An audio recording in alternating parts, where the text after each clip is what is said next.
인체의 하루는 먹고 쉬고 배설하는 이런 리듬으로 우리가 움직입니다. 우리 몸은 시계처럼 정확하게 이런 리듬을 찾아 움직인다는 거예요. 의학에서 이를 생체시계라고 이렇게 부릅니다. 하루의 리듬은 이렇게 나눠집니다. 여러 번 제가 반복해서 이야기 드리지만은 밤 8시부터 새벽 4시까지 이게 한 리듬이에요. 재생과 회복의 리듬을 갖고 있는 시간이죠. 그래서 간이 해독을 시작하고 면역이 복구되고 이 시간이 바로 우리가 수면을 취하는 시간입니다. 새벽 4시부터 정오까지 점심까지 이 시간에는 배설과 해독의 시간입니다. 간, 신장, 림프계가 밤새 만들어진 이 노폐물을 배설하는 시간이에요. 그리고 또 장이 청소 모드로 전환하는 시간이죠. 이때 중요한 호르몬 하나가 있다고 그랬죠. 모틸린 호르몬입니다. 이게 의학에서 거의 다루지 않아요. 현대의학에서. 하지만 장의 연동운동을 도와주는 가장 강력한 해독 호르몬이다라고 저는 이야기를 하는데요. 이 공복에만 나오는 호르몬이죠. 그래서 장의 연동운동을 통해서 대변으로 버리게 하는 하여튼 내장 청소 호르몬입니다. 그 다음에 이제 정오 12시부터 저녁 8시까지 흡수와 우리가 활동하는 시간이죠. 이때 소화효소가 가장 활발하게 분비된다고 했어요. 그리고 에너지를 가장 효율적으로 우리가 사용하는 이런 시간입니다. 즉 아침은 먹는 시간이 아니라 비우는 시간이라는 거죠. 아침 공복이 어떻게 보면 해독의 스위치를 켜는 거예요. 공복 상태가 되면 우리 몸은 생존 모드가 아니라 이때는 정화 모드로 전환되는 거죠. 이때 세포 안에서 작동하는 것이 바로 오토파지 현상이다라고 하는 거죠. 이 오토파지는 이게 유명하게 되고 알려진 것은 2016년이에요. 로벨 생리의학상 우리 옆 나라에서 나왔죠. 요시노리 오스미 박사의 연구에서 나온 건데요. 공복이 일정 시간 지속되면은 세포 스스로 노폐물과 손상된 단백질을 분해한다라고 하는 것을 밝혀낸 거예요. 그래서 새로운 세포로 재생된다는 이런 사실을 밝혔는데요. 이거 재밌는 일화가 있어요. 이 요시노리 박사의 연구는 우리가 먹은 단백질이 보통은 먹은 만큼 우리 몸은 건강해진다라고 이렇게 생각을 우리가 하고 있는 경우가 많은데 일본의 원주민들이 있는데 이들을 한번 조사해 보니까 먹는 양은 하루에 먹는 양은 채식해요. 이 사람 채식하는 그이에요.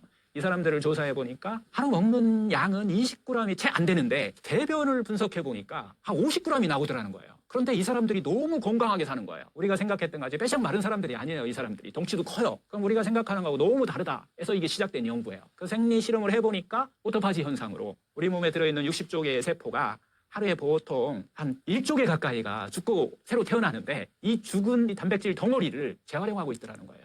실제로 우리 몸에 단백질은 300g이 필요한데 실제로 우리 몸에 필요한 것은 보통 1kg에 1g 정도를 권장하거든요. 그래서 60kg이면 60g 정도를 권장하는데 나머지 240g은 자체적으로 오토파지 현상을 일으켜가지고서 자체적으로 흡수하고 있다는 거예요. 이 놀라운 이것을 발표함으로써 노벨 생리학상을 받은 거예요. 노벨 의학상을 받은 거죠. 하여튼 이런 원리에 의해서 아침밥 이야기가 또 더 공복을 유지하는 것이 중요하다는 이야기가 또 힘을 얻게 되었는데요.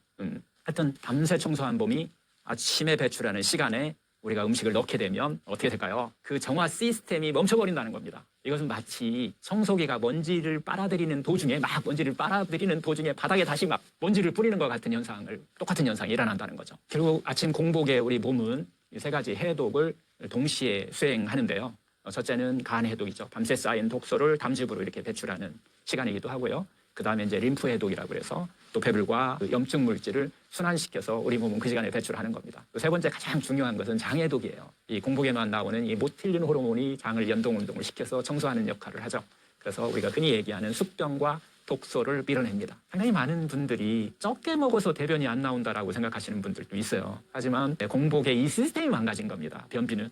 그래서 이 공복 시간을 갖춰서 장이 연동해서 스스로 밀어낼 수 있는 힘, 아침에 밀어낼 수 있는 힘을 길러주는 것이 변비 치료의 또 가장 중요한 포인트죠. 그래서 이제 아침 공복에 물을 충분히 마신다는 것이 가장 중요하고요. 거기에 레몬수, 사과 당근 주스 같은 이런 자연 해독수라고 저는 부르는데 이것들을 마시게 되면은 이 세 가지 청소가 동시에 일어나게 됩니다. 반대로요, 아침을 무겁게 먹으면 어떤 일이 생길까요? 우리 몸에서. 아침에 우리가 밥, 빵, 우유, 커피 등으로 위장을 이렇게 자극하게 되면은 간은 결국 해독을 멈추게 되고요. 소화로 에너지를 집중하게 돼요. 해독을 해야 될 시간에 소화로 에너지를 집중하는 이런 변화를 만들어버립니다. 즉 해독의 황금 시간인 이 새벽 4시부터 오전 시간을 타이밍을 놓치게 되는 거죠. 그래서 아침밥이 해독에는 방해가 된다라는 이야기를 하는 겁니다. 결국 몸속 독소는 결국은 배출될 시간이 없는 거예요. 그래서 또 다시 재흡수되고 그러므로 인해서 우리가 아침밥은 잘 먹었는데도 피곤하고 염증은 생기고 또 피부 트러블이 올라오고 또 장부에 여러 가지 부담으로 작용하게 된다는 겁니다. 그래서 아침에 피로, 여러분들 입냄새, 얼굴이 붓는 거, 하지가 붓는 거, 속이 더부룩한 거 이런 것들은요 단순한 어떤 수면의 문제가 아니라 해독이 미완성된 이런 상태를 뜻한다 이렇게 자기가 알아들어야 됩니다. 공복의 아침을 지키는 이 실천법 4가지가 있는데요. 첫째, 아침은 물로만 한번 해독을 시작하는 거예요. 기상 직후에 따뜻한 물 한두 잔, 그리고 오전에는 레몬 한 조각을 띄운 그 생수를 천천히 한번 마셔보세요. 이러면 간은 깨어나고 담즙 분비가 아주 촉진됩니다. 두 번째는 오전엔 음식이 아닌 어떤 자연의 빛을 조금 한번 넣어줘 보세요. 햇빛 좀 쬐고 깊은 좀 호흡을 해서 산소를 충분히 받아들이고 한번 산소로 세포를 한번 깨우라는 거예요. 이것이 바로 자연 치유에 있어서 아침 식사는 이렇습니다. 이게 아침 식사예요. 산소를 충분히 먹는 거. 그 다음에 이제 셋째, 오전 시간, 정오죠. 이제 정오.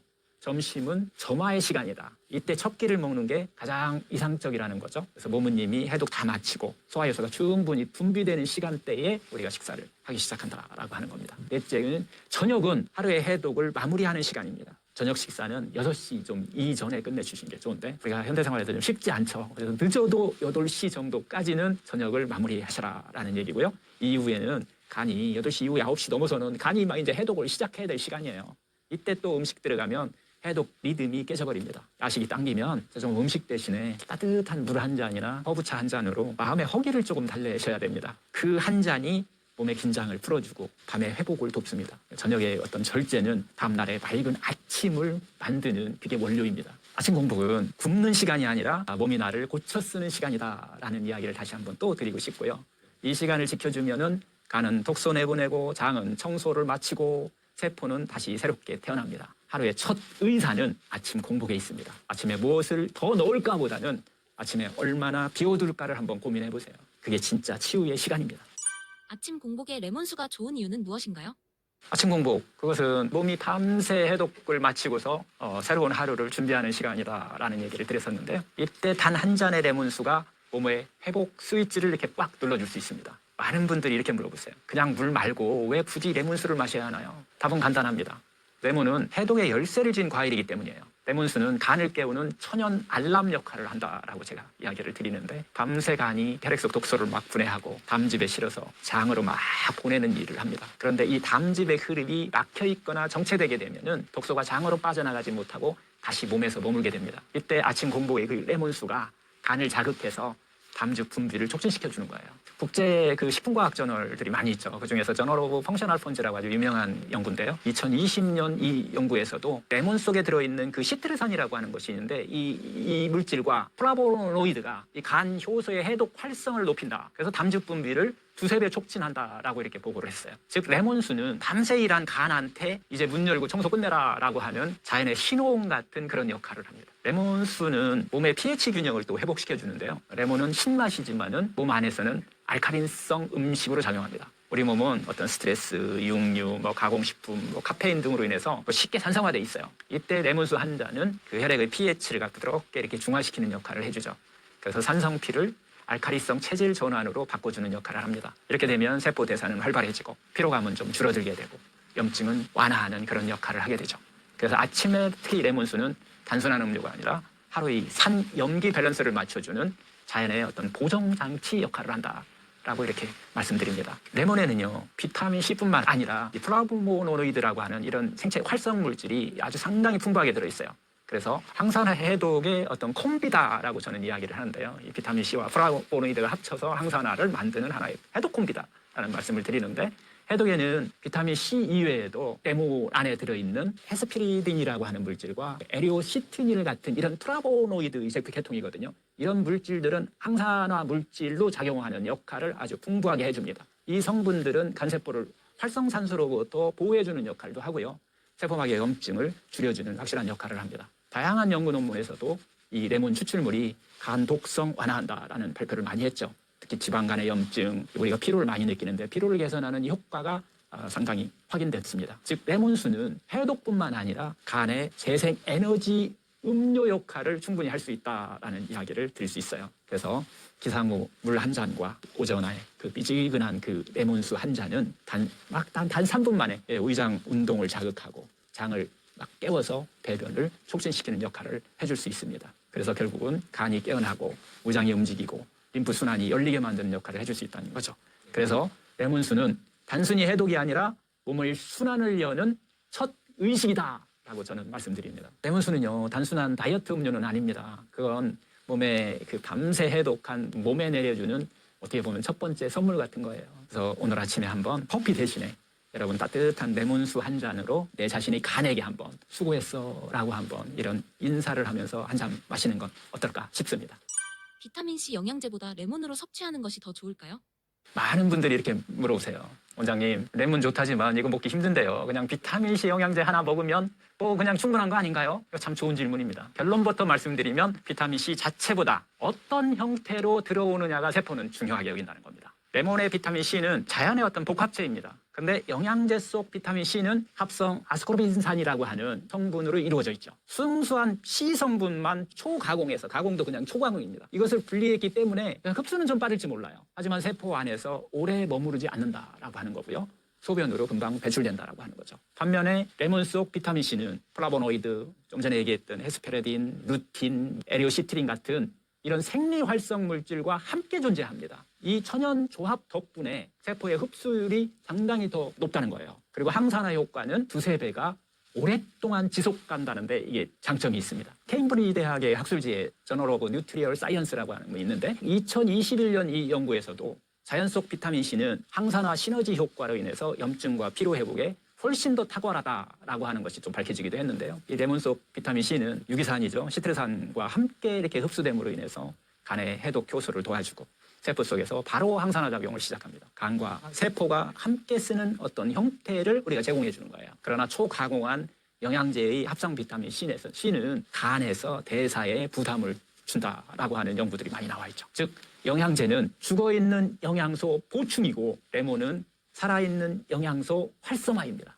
레몬 한 개에는 보통 약 한 50에서 60mg의 비타민C가 들어있는데요. 즉 하루 권장량의 한 절반 정도가 들어있습니다. 그거보다 더 중요한 것은 비타민C와 함께 들어오는 이 생명력들이에요. 햇빛, 흙, 물이 만든 이 천연의 조합. 이게 바로 인공 캡슐로는 절대 흉내낼 수 없는 살아있는 영양입니다. 비타민C는 어떻게 보면 숫자가 아니라 수치가 아니라 에너지의 문제입니다. 레몬수 한 잔의 비타민C는 단순히 면역을 높이는 게 아니라 몸 전체의 회복 리듬을 깨워줍니다. 오늘부터는 한번 약 대신 자연이 만든 비타민C 음료 레몬수를 한번 선택해보세요. 레몬수는 어떻게 만들어 마시는 것이 가장 효과적인가요? 레몬수의 핵심은 비율입니다. 그리고 또 온도입니다. 그리고 타이밍에 이 세 가지거든요. 첫 번째 비율은요. 레몬 한 조각 아니면은 또 레몬즙 1 작은 큰술이라고 우리가 표현하는데 조그마한 숟갈 여기에 물 200ml 정도를 같이 섞어서 드시면 먹을 만합니다. 근데 이때 레몬을 그냥 얇게 좀 썰어서 핵심은 뭐냐면 껍질째 띄우는 게 가장 좋습니다. 즙 짜는 것보다도 껍질째 같이 넣어버리는 거예요. 껍질에는 플라보노이드와 에센셜 오일이 아주 풍부하게 들어있어요. 레몬 그 껍질에. 그래서 간 해독 효소를 자극하는 역할을 합니다. 그리고 또 항산화 효과를 높여주는 작용을 하기 때문에 껍질째 그냥 물에다가 넣어서 드셔라라는 얘기를 드리고 싶고요. 두 번째 온도는 미지근한 물입니다. 미지근한 물은 보통 35도씨 전후 우리 체온과 비슷한 물이 제일 좋은데요. 근데 너무 뜨거운 곳에 막 그 레몬을 넣거나 이렇게 되면은 비타민 C가 파괴되고요. 또 너무 찬 물은 간과 위를 놀라게 합니다. 그래서 체온과 비슷한 물에 레몬을 넣어서 레몬수를 드시는 게 이상적이다라는 이야기 드리고요.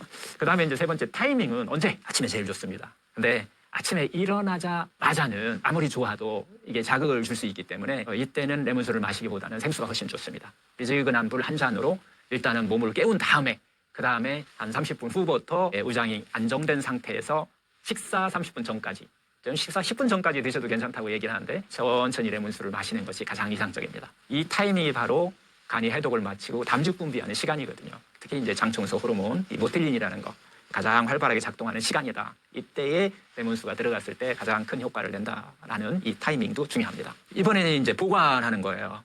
이 보관도 중요하죠. 가능하시면 하루치마 냉장고에 너무 오랫동안 막 만들어서 넣지 말고 하루 먹을 것 정도만 딱 이렇게 만들어서 바로바로 만들어서 드시는 것이 좋습니다. 레몬도 마찬가지로 공기에 오래 노출되면 산화됩니다. 그리고 비타민 C 효과가 급격히 떨어질 수 있어요. 그날 아침에 바로 만들어 천천히 마시는 게 중요합니다. 레몬뿐만 아니라 여러 가지 비타민 C가 들어가 있는 여러 가지 과일들 이런 것들도 마찬가지로 공기에 너무 노출시켜 놓으면은 비타민 C만 파괴되는 게 아니라 균형이 좀 무너지는 역할을 해요. 영양소 균형이 무너지는.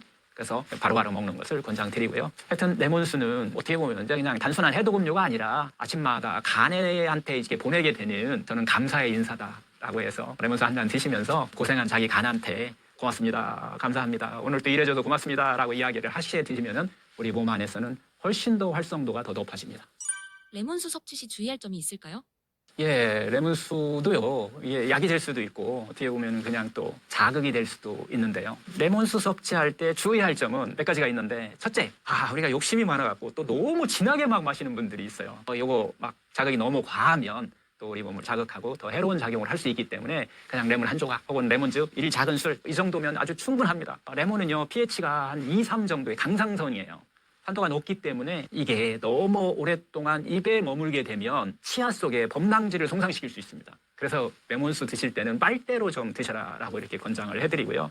그리고 또 만약에 많이 마신 뒤에는 물 한 모금으로 입을 좀 헹구는 것도 좋습니다. 또 레몬수 섭취 후에는 이때 또 막 바로 양치하게 되면은 정말 치아를 좀 부식시킬 수 있기 때문에 30분 정도 지난 다음에 부드럽게 양치하는 이런 것들도 팁으로 알고 계시면 좋습니다. 두 번째는 속이 약한 분, 위상 과다 이런 증상이 있거나 역류성 식도염 이런 증상을 갖고 계신 분은 식전 공복에 바로 마시지 말고 물에 희석해서 아주 연하게 더 연하게 드시는 것도 좋고요. 그다음에 이걸 또 빨리빨리 먹지 말고 천천히 드시는 것도, 그리고 또 이런 분한테는 저는 식사 바로 전에 좀 드셔라. 그래서 바로 식사를 통해서 위산의 문제를 좀 편하게 해주는 이런 것들도 팁으로 알고 계시면 좋습니다. 세 번째는 레몬즙을 막 이렇게 끓이거나 막 너무 뜨거운 물에 이렇게 붓게 되면 비타민 C뿐만 아니라 레몬즙의 가장 좋은 장점이죠. 살아있는 레몬이 갖고 있는 가장 장점인 자체 효소가 파괴될 수 있기 때문에 뜨거운 물에 넣지 마셔라라는 얘기를 드리고 싶고요. 하여튼 레몬 수는 강한 해독제이지만 어떻게 보면 섬세한 쪽은 음식입니다. 뜨거운 물에 진하게가 아니라 생수에 좀 부드럽게 매일 꾸준히가 해독의 비결입니다. 레몬즙을 활용하는 방법 중 지중해식 해독법은 무엇인가요? 요즘 유럽에서는 지중해식 해독법이라는 말이 자주 등장하는데요. 이것은 그냥 단순한 다이어트가 아니라 좀 간의 어떤 활성도를 좀 깨워주고 세포를 좀 정화해주고 그렇게 해주는 어떤 자연식 해독법인데요. 이 방법의 핵심은 바로 레몬즙에 있어요. 거기에 추가하는 게 있는데 올리브유를 좀 추가합니다. 그리고 어디게나 물을 같이 타면 돼요. 이 세 가지 조화로 하루의 간의 리듬을 되살리는 역할을 해준다라고 하는 것에 목적을 갖고 있는데요. 지중해식 해독법은 언제 하냐면요. 아침 공복에 하는 거예요. 이것도 마찬가지로. 간이 가장 활발히 해독을 시작하는 시간대에 우리가 세 개 조합이죠. 레몬즙, 올리브유, 미지근한 물 우리가 먹게 되는데요. 즉 새벽 5시부터 오전 10시 사이가 가장 효과적입니다. 이 해독법은 특히 다른 이런 분들한테 제가 추천드리는데 너무 작게 피곤한 분들 있죠. 피곤하고 무기력한 분들, 그리고 또 입냄새 자주 나시는 분들, 잔병감 있는 분들, 피부 트러블 자주 일어나는 분들, 지방간 있는 분들도 괜찮아요. 고지혈증이 있는 분들한테도 추천드립니다. 쉽게 간이 잘 지치는 분 있잖아요. 커피 많이 마시고 술 먹고 막 기름진 음식 좋아하시는 분들, 이런 분들한테도 추천드립니다. 지중해식 해독법 이거 만드는 방법이 있는데요. 레몬즙하고 꼭 엑스트라 버진 올리브유 쓰셔야 돼요. 그리고 미지근한 생수라고 그랬는데 용량으로 보면은 레몬즙은 한 10ml 그 정도면 충분하고요. 그 다음에 보통 이제 엑스트라 버진 올리브유도 10ml 이 정도면 충분합니다. 그리고 거기에 미지근한 생수를 한 200ml 이 세 가지를 잘 섞어서 어떤 공복에 천천히 한 잔 마시는 거다라고 하는 거지. 이걸 지중해식 해독 드링크다라는 표현을 써요. 자연 드링크다라는 표현인데 이게 왜 효과적이냐면요. 이 레몬즙 속에 들어있는 그 간의 해독 효과를 자극한다고 그랬잖아요. 담즙 분비를 이게 도와주는 역할을 하고 있고요. 그 다음에 이 올리브유는 담즙의 흐름을 부드럽게 만드는 역할을 해요. 그래서 간 속 지방과 어떤 독소들을 담즙과 함께 배출하도록 도와주는 역할을 또 올리브유가 일정 부분 하기 때문에 이 두 가지가 합치고요. 그 다음에 여기에 미지근한 물은 이게 혈류를 확장시켜주는 작용을 해요. 그래서 간의 순환을 돕는다. 그래서 독소가 장으로 자연스럽게 잘 흘러가도록 이렇게 도와주는 이 세 개가 같이 잘 어우러지는 간단하면서도 효과도 좋은, 먹기도 좀 편하고 기 때문에 서양에서 지중해식 해독법이다라고 해서 많이 쓰이게 되는 계기가 됐던 것 같아요. 결과적으로 이 한 잔이 간, 담낭, 장으로 이어지는 해독 루트를 열어주는 역할을 한다라고 보시면 됩니다. 실천 팁이 있어요. 이것도 실제 해서 드실 때는 처음 한 일주일 정도는 매일 하지 마시고 한 두세 번만, 일주일에 두세 번만 한번 시도해서 한번 먹어보시고요. 그리고 나서 괜찮으시면 조금씩 늘려가시는 것을 원칙으로 하시는 게 좋습니다. 두 번째, 또 속이 약한 분들이 있어요. 이런 분들은 레몬즙의 양을 좀 줄여버리시면 돼요. 반 정도로 줄이고 식사 한 30분 전이나 잠들기 한 2시간 전에 공복에 마시면 또 좀 편안하게 드실 수 있고요. 또 마신 후에는 15분 정도 좀 움직이라는 얘기를 하는데요. 좀 걷거나 좀 움직이 주셔야 간의 순환을 도와주고 하는 역할을 하고요. 또 스트레칭 같은 거 하셔도 괜찮습니다. 그렇게 하시면은 이 효과를 조금 더 배가할 수 있고요. 하여튼 지중해식 해독법은 이것은 어떻게 보면 약이 아닙니다. 그냥 간에게 전달하는 아침 인사 이렇게 생각하시면 좋을 것 같아요. 신사임당 구독자분들께 한마디 부탁드립니다. 처음으로 신사임당에 초대를 받아서 왔는데요. 신사임당 구독자 여러분, 내 몸 안에는 100명의 현명한 의사 있다. 이걸 한번 자기 자신을 한번 믿음으로 한번 하시고 이 현명한 의사를 깨우는 하루 일상생활을 어떻게 해야 될지를 한번 생각해보는 그런 하루 보내시면은 정말 어렵게 질병으로 고생하시는 분들도 그런 희망을 가지고 오늘 하루를 이렇게 생활을 하신다면 분명 우리 몸은 스스로 변화를 일으킬 수 있는 힘을 발휘할 겁니다. 여러분 특히 아프신 분들 이 프로그램을 통해서 많은 회복을 제가 기원드리고 기도드리겠습니다. 감사합니다.